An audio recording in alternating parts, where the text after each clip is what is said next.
Hello students, इस video lecture में हम बात करने वाले हैं प्रॉपर्टीज ऑफ बाइनोमियल कोफिशिएंट के बारे में। हमने बाइनोमियल थ्योरम के बिल्कुल स्टार्टिंग में भी बाइनोमियल कोफिशिएंट की प्रॉपर्टीज के बारे में बात की थी। वो जो प्रॉपर्टीज है वो मैंने यहाँ पर एक बार मेंशन कर दी आपको रिमाइंड करवाने के लिए, जो जो प्रॉपर्टीज हम कर चुके हैं। पहली प्रॉपर्टी हमने बाइनोमियल कोफिशिएंट यानी एनसीआर को खोलने के लिए फॉर्मूला लिखा था, तो ये था n factorial by r factorial n minus r factorial, जब n की वैल्यू r से बड़ी या बराबर हो, और जब n r से छोटा होता है तो इसकी वैल्यू 0 लेते हैं। इसमें जो n होगा वो हमारा नेचुरल नंबर हो सकता है, और r की वैल्यू जो है वो नेचुरल नंबर या फिर 0 भी हो सकती है, या कह सकते हो कि r की वैल्यू होल नंबर होगी। दूसरी प्रॉपर्टी थी हमारी एन सी आर और n C n minus r की वैल्यू इक्वल होगी। ये इस फार्मूले से ही आप बना सकते हो। इसी प्रॉपर्टी से कुछ सिंपल सी बातें हम याद रखते थे डायरेक्ट, कि एन सी जीरो और एन सी एन की वैल्यू सेम होती है और ये n के इक्वल होगी। इसी तरह से सॉरी 1 के इक्वल, not n, n C zero and n C n दोनों की वैल्यू सेम होती है 1। इसी तरह से एन सी वन और n C n minus one, इनकी वैल्यू भी सेम होती है, वो होती है n। इसी फॉर्मूले से आई ही। नेक्स्ट प्रॉपर्टी भी थर्ड भी सेकंड से ही बनी थी कि एन सी ए अगर एन सी बी के इक्वल दिया हुआ है तो दो संभावनाएं हैं, या तो a is equal to b होगा या फिर n is equal to a plus b होगा।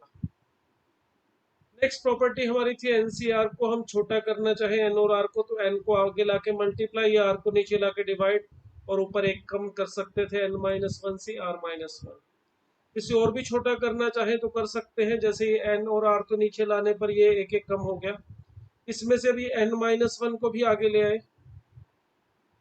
और आर माइनस वन को भी तो इसको n minus two C are minus two, यहाँ पे ये इस तरह से लिखा जा सकता है।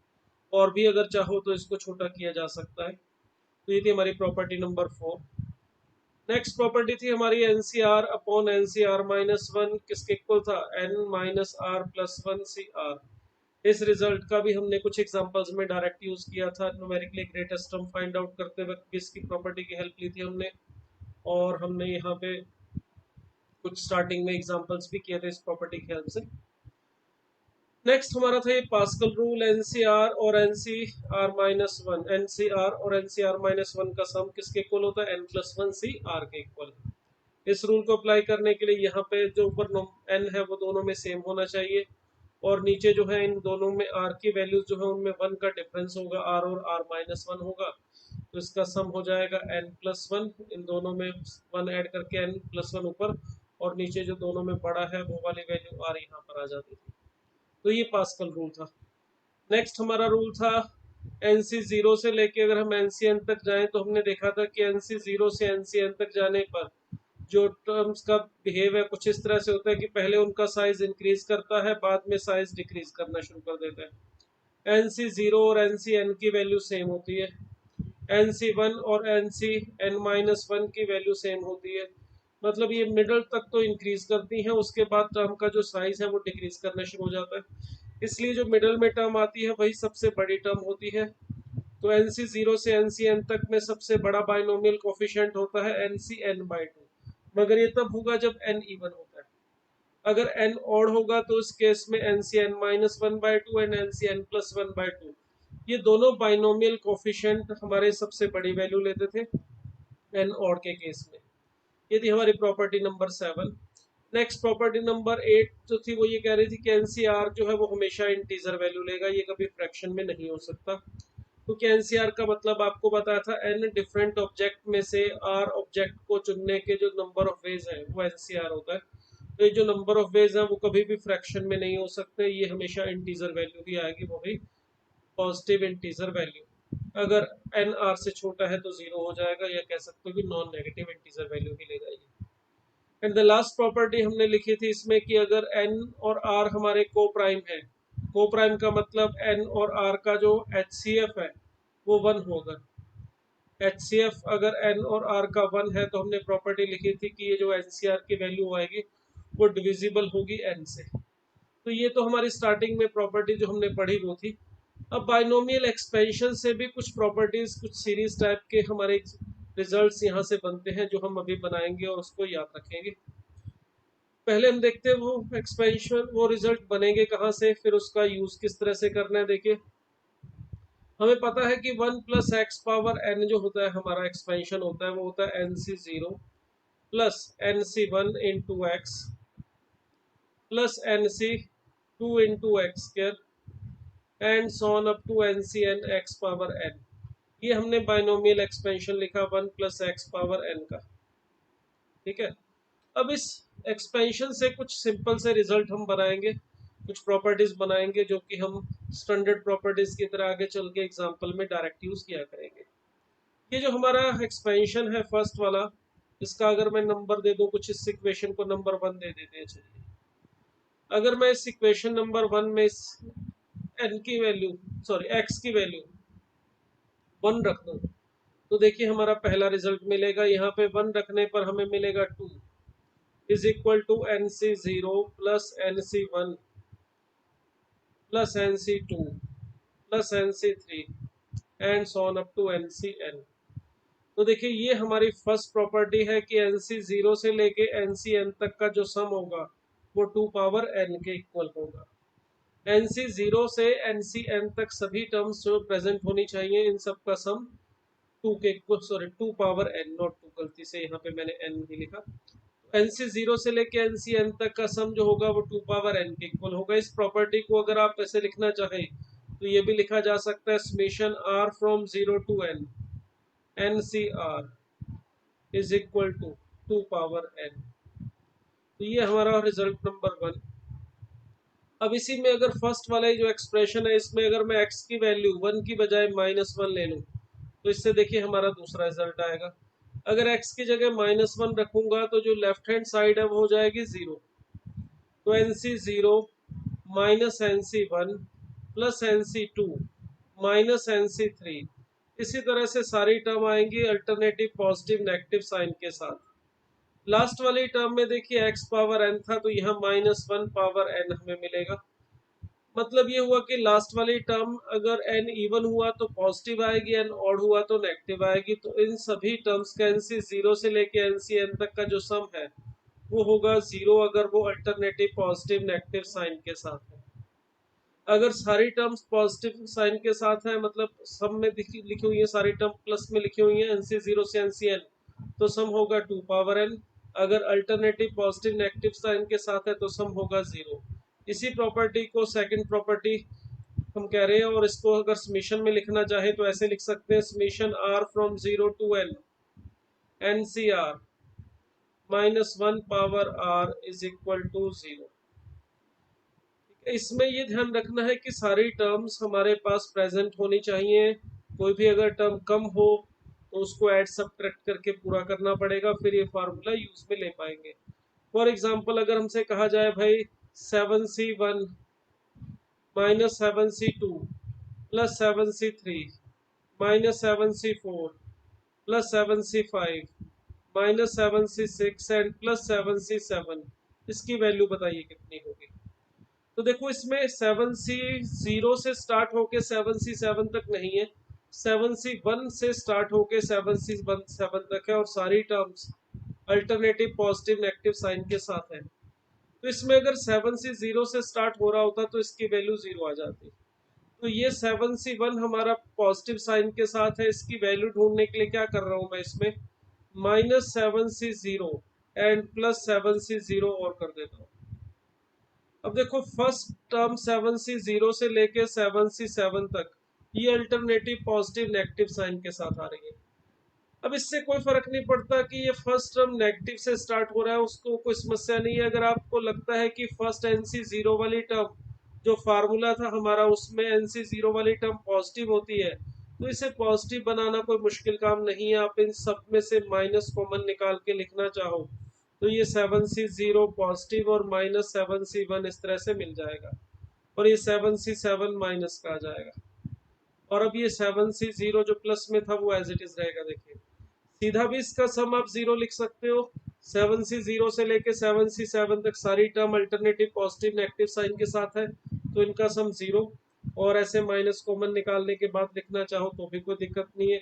यहाँ से लेके यहाँ तक जो सम है वो हो जाएगा 0, इसका मतलब फाइनल आंसर आ जाएगा हमारा 1।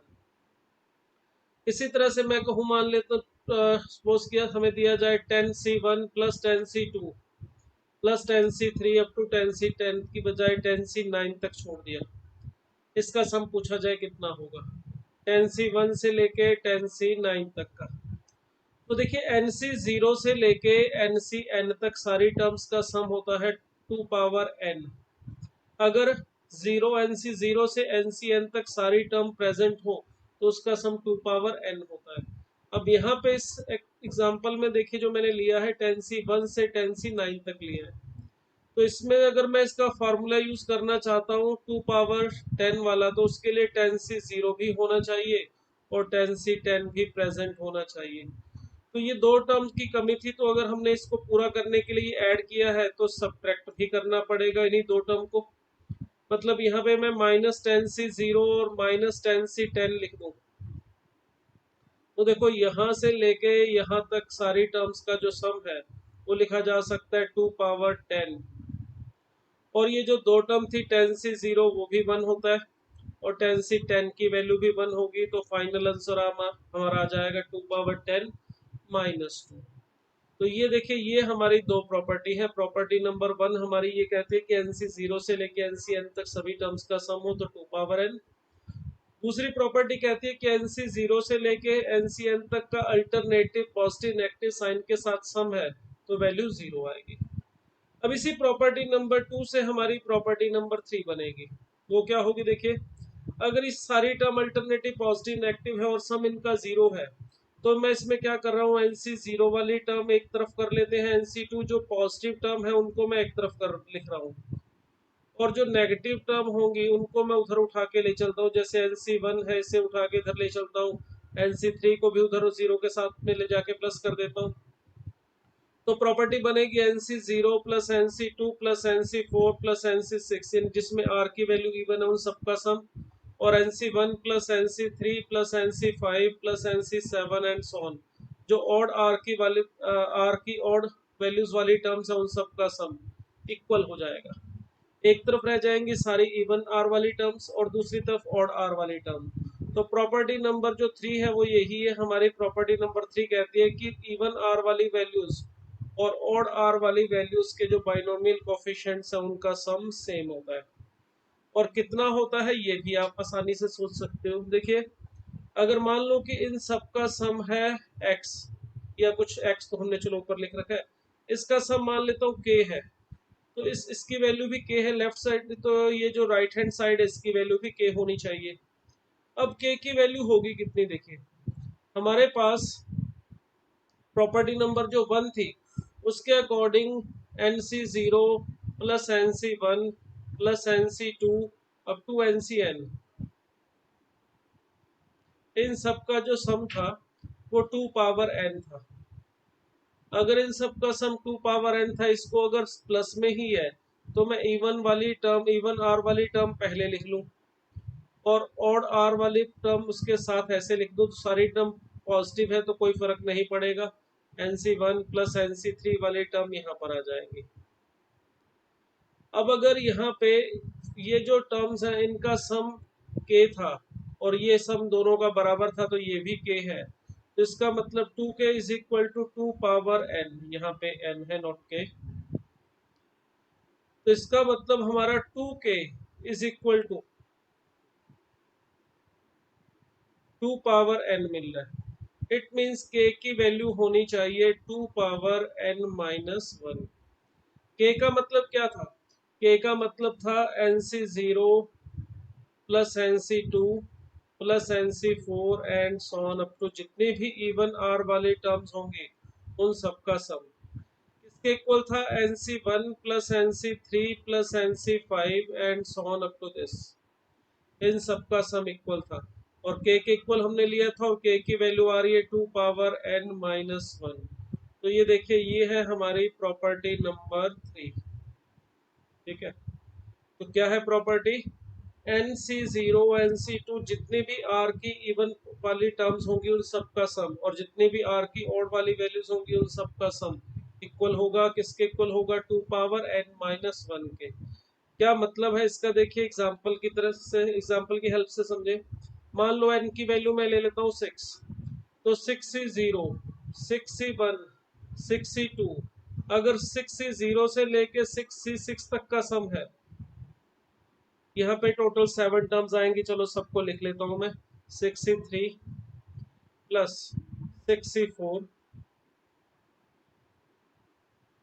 6C5 एंड 6C6, इन सब का सम है 2 पावर n यानी 2 पावर 6। इसमें से जो r की वैल्यू जिसमें इवन है, ये चार टर्म यानी 6C0 plus 6C2 6C4 and the last one 6C6, इन सब का सम। और ये जो ऑड आर वाली वैल्यूज वाली टर्म है 6C1 प्लस 6C3 और 6C5, इन दोनों का सम इक्वल होगा। और किसके इक्वल होगा? 2 power n minus one. N का मतलब 5 है तो n minus one that is 5। देखिए इससे कोई फर्क नहीं पड़ता कि ये इवन आर वाली टर्म जो है यहाँ पे 4 आ रही है और ऑड आर वाली टर्म्स 3 आ रही है। इट डजंट मैटर, ये बराबर भी आ सकती है। अगर n की वैल्यू 7 ले लूं, अगर n को 7 लेता हूं तो उस केस में 7C0 7C2 7C4 और 7C6, ये चार टर्म्स हमें इवन आर की वैल्यू वाली मिलेंगी। और चार टर्म्स ही हमें ऑड आर की वैल्यू वाली मिलेंगी, यानी 7C1 7C3 7C5 and 7C7। इनका सम भी किसके इक्वल होगा? 2 पावर n माइनस वन। अब हमने n को 7 लिया है तो n माइनस वन का मतलब हो जाएगा 2 पावर 6। तो प्रॉपर्टी नंबर जो 3 है उसके अकॉर्डिंग अगर NC2 NC4 NC6 even are वाली सभी टर्म्स का सम लिया जाए या ऑड आर वाली सभी बाइनोमियल कोफिशिएंट का सम लिया जाए तो 2 पावर n माइनस वन के इक्वल होता है। तो ये थी हमारी प्रॉपर्टी नंबर 3। ठीक है, इसी प्रॉपर्टी से एक और प्रॉपर्टी भी हम बना सकते हैं। ठीक है, ये पहली प्रॉपर्टी देखिए, दोबारा एक बार रिमाइंड कर लेते हैं। पहली प्रॉपर्टी की थी हमारी NC0 से NCn तक सभी का सम 2 पावर n। दूसरी प्रॉपर्टी में हमने लिखा कि अगर अल्टरनेटिव पॉजिटिव नेगेटिव साइन के साथ आएंगे तो सम हो जाएगा 0। तीसरी प्रॉपर्टी हमने लिखी कि इवन आर वाली टर्म्स का सम और ऑड आर वाली टर्म्स का सम जो बाइनोमियल कोफिशिएंट का सम इक्वल होगा, मगर सारे के सारे इवन आर वाले बाइनोमियल कोफिशिएंट एक साथ लेने, सारे के सारे ऑड आर की वैल्यू वाले बाइनोमियल कोफिशिएंट एक साथ लेने, तो ये सम इक्वल होगा और ये होगा 2 पावर n माइनस वन के इक्वल। ये थी हमारी प्रॉपर्टी नंबर 3। अब नेक्स्ट प्रॉपर्टी जो है वो है प्रॉपर्टी नंबर 4। प्रॉपर्टी नंबर 4 के लिए मगर यहाँ पे n जब इवन होगा, sorry, if n is odd, तभी ये प्रॉपर्टी एप्लीकेबल होगी। अगर n ऑड होगा उस केस में प्रॉपर्टी क्या है देखिए, NC0 प्लस NC, ये प्रॉपर्टी नंबर 4 की बात कर रहा हूं मैं, NC0 plus NC1 plus NC2 and so on up to NCn minus one by 2। यहाँ पर जो टर्म मैंने लिखी है ये क्या है? ये है first half terms. First half terms का मतलब क्या देखिए, NC0 NC1 NC2 से लेके अगर मैं NCn तक जाऊंगा तो ये टोटल टर्म्स है, सारे के सारे बाइनोमियल कोफिशिएंट है। इनका सम हमने लिखा प्रॉपर्टी नंबर 1 में होता है 2 पावर n। अब अगर n की वैल्यू ऑड है, जैसे n की वैल्यू 7 ले ले या n की वैल्यू 9 ले ले, अगर n 7 लेता हूं तो यहाँ पर 8 टर्म्स मिलेंगे। अगर n की वैल्यू मैं 9 लेता हूं तो यहाँ पे 10 टर्म्स मिलेंगे। अगर n की वैल्यू मैं 11 लेता हूं तो यहाँ पे 12 टर्म्स मिलेंगे। मतलब n अगर ऑड लूंगा तो यहाँ पे नंबर ऑफ टर्म जो है वो इवन होंगी। ठीक है, अगर आपका n ऑड है तो इसके अंदर इवन नंबर ऑफ टर्म्स आएंगी और यहाँ पे NCn माइनस वन बाय 2 और उसके साथ NCn प्लस वन बाय 2, ये जो टर्म्स होंगी ये मिडल वाली दो टर्म्स है हमारी। अगर यहाँ पर देखें तो ये हमारा एक्चुअल में फर्स्ट हाफ टर्म्स होगी स्टार्टिंग से लेके, और ये लास्ट हाफ टर्म्स होंगे। तो प्रॉपर्टी क्या है? प्रॉपर्टी कहते हैं कि ये जो NC0 से लेके NCn माइनस वन बाय 2 यानी कि सम ऑफ फर्स्ट हाफ टर्म्स, इनका सम किसके इक्वल होगा? NCn प्लस वन बाय 2, यानी यहां से स्टार्ट हो जाओ। Next term NCn plus 3 by 2 से लेके NCn तक का सम, यानी कि फर्स्ट हाफ टर्म्स का सम और लास्ट हाफ टर्म्स का जो सम है दोनों का सम इक्वल होगा, सम ऑफ लास्ट हाफ टर्म्स। और ये भी किसके इक्वल होगा, ये भी होगा 2 पावर n माइनस 1 के इक्वल। क्यों होगा, कारण इसका सिंपल है। देखिए ये जो NC0 है हमारी फर्स्ट टर्म, इसकी वैल्यू और NCn की वैल्यू सेम होती है। NC0 is equal to NCn होता है। NC1 और इससे पीछे जो टर्म होगी NCn माइनस 1, इन दोनों की वैल्यू जो है वो सेम होगी। इसी तरह से ये जो लास्ट टर्म थी हमारी फर्स्ट हाफ टर्म्स में लास्ट, इसकी वैल्यू और इसकी वैल्यू सेम होगी। तो देखो जितनी नंबर ऑफ टर्म स्टार्टिंग में है उतनी ही एग्जैक्टली पीछे है। अगर n7 है तो 4 टर्म्स आगे होंगी, 4 टर्म्स पीछे होंगी। तो अगर फर्स्ट और सेकंड टर्म दोनों की वैल्यू, फर्स्ट और लास्ट टर्म की वैल्यू सेम है, सेकंड और सेकंड लास्ट टर्म की वैल्यू सेम है, एंड सो ऑन इस तरह से, तो इसका मतलब ये हो गया कि फर्स्ट हाफ टर्म्स का सम और लास्ट हाफ टर्म्स का सम बराबर होगा। अगर इसे भी k मान लूं, इसे भी k मान लूं, तो वही राम कहानी, k plus k is equal to 2k, 2 power n। तो k की वैल्यू या 2k की वैल्यू आ जाएगी हमारे पास 2 पावर n। तो k की वैल्यू कह सकते हो 2 पावर n माइनस 1 होगी। मतलब फर्स्ट हाफ टर्म्स का सम और लास्ट हाफ टर्म का सम किसके इक्वल होगा, 2 पावर n माइनस 1 के। मगर ये फर्स्ट हाफ और लास्ट हाफ की बात मैं तभी कर सकता हूं जब n ऑड होगा। जब n की वैल्यू 7 है तो 8 टर्म्स होंगी, तो मैं बोल सकता हूँ फर्स्ट हाफ टर्म्स का मतलब पहली 4 टर्म्स, लास्ट हाफ का मतलब लास्ट 4 टर्म्स। अगर मेरा n 11 है तो भी कोई समस्या नहीं है, टोटल नंबर ऑफ टर्म 12 हो जाने का मतलब फर्स्ट हाफ टर्म्स का मतलब 1 to 6, पहली 6 टर्म एंड लास्ट 6 टर्म, उनका सम इक्वल होगा 2 पावर n माइनस 1 के। बट अगर n की वैल्यू इवन है फिर इस प्रॉपर्टी को हम नहीं बोल सकते, क्योंकि n की वैल्यू अगर मान लेता हूँ 7 की बजाय 6 ले लूं, तो उस केस में नंबर ऑफ टर्म 7 होंगी, फिर मिडल में एक टर्म बच जाएगी, उसका हम क्या करेंगे, उसको आधे आधा तो बांट नहीं सकते। तो फिर यहाँ पर ये प्रॉपर्टी इस तरह से हम नहीं बोल सकते। तो ये प्रॉपर्टी तभी हम बोल सकते हैं जब n हमारा ऑड हो।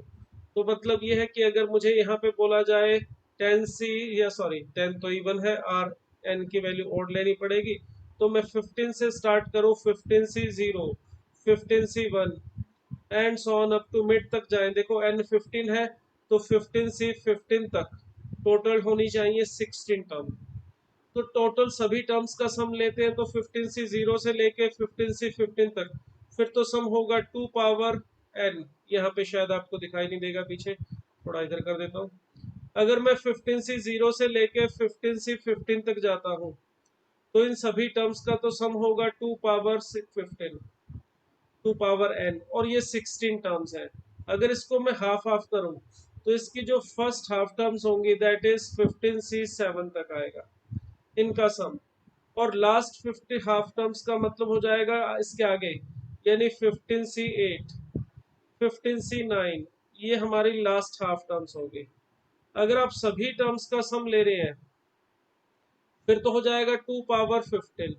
अगर आप लास्ट हाफ टर्म्स का सम लेना चाहते हैं यानी कि 15c0, 15c1 and so on up to 15c7, इन सब का सम, और 15c8 plus 15c9 and so on up to 15c15, इन सब का सम भी इक्वल होगा।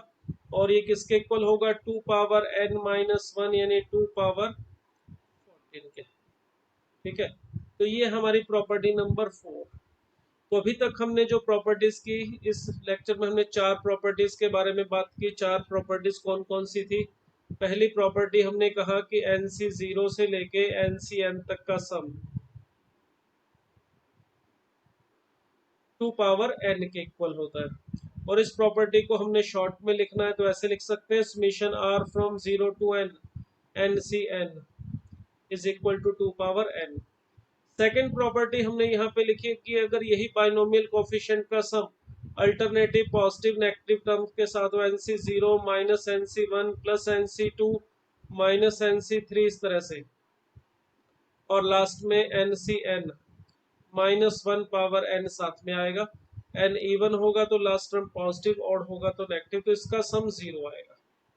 इसको हम इस तरह से भी लिख सकते हैं, summation R from 0 to N C are minus 1 power R, ये 0 के इक्वल है। तो ये हमने सेकंड प्रॉपर्टी लिखी। थर्ड प्रॉपर्टी हमने यह कहा कि N C 0, N C 2, N C 4, N C 6 जितने भी आर की इवन वैल्यूज वाले बाइनोमियल कोफिशिएंट होंगे इन सब का सम कर लो, और जितने भी आर की ऑड वैल्यू वाले बाइनोमियल कोफिशिएंट होंगे NC1, NC3, NC5 इन सब का सम इक्वल होगा। और किसके इक्वल होगा? 2 पावर n-1 के। ये हमारी प्रॉपर्टी नंबर 3 थी। नेक्स्ट हमने लास्ट प्रॉपर्टी जो भी की, प्रॉपर्टी नंबर 4, वो थी सिर्फ n जब ऑड होगा, if n is odd. Even के लिए ये प्रॉपर्टी एप्लीकेबल नहीं थी। अगर n ऑड होगा तो उस केस में हम कह सकते हैं कि NC0, NC1, NC2 and so on up to NCn-1/2। ये NCn-1/2 तक लेने का मतलब ये फर्स्ट हाफ टर्म्स है, सम ऑफ फर्स्ट हाफ टर्म्स, इनका सम, और NCn+1/2 से लेके NCn तक, यानी ये हमारे पास लास्ट हाफ टर्म्स होंगे। एक तरह से सेकेंड हाफ बोल सकते हो या लास्ट हाफ टर्म्स, इनका सम ऑफ। तो ये सम भी इक्वल होता है, और ये भी किसके इक्वल होगा? 2 पावर n-1 के। मगर इसके लिए n ऑड होना चाहिए, तो ये प्रॉपर्टी आप तभी बोल सकते हैं। तो ये थी हमारी फोर्थ प्रॉपर्टी। तो ये प्रॉपर्टी आप ध्यान से समझ लीजिए। अब इसके बाद हम बात करेंगे इसके आगे की प्रॉपर्टीज और उनके ऊपर बेस्ड एग्जांपल्स के बारे में।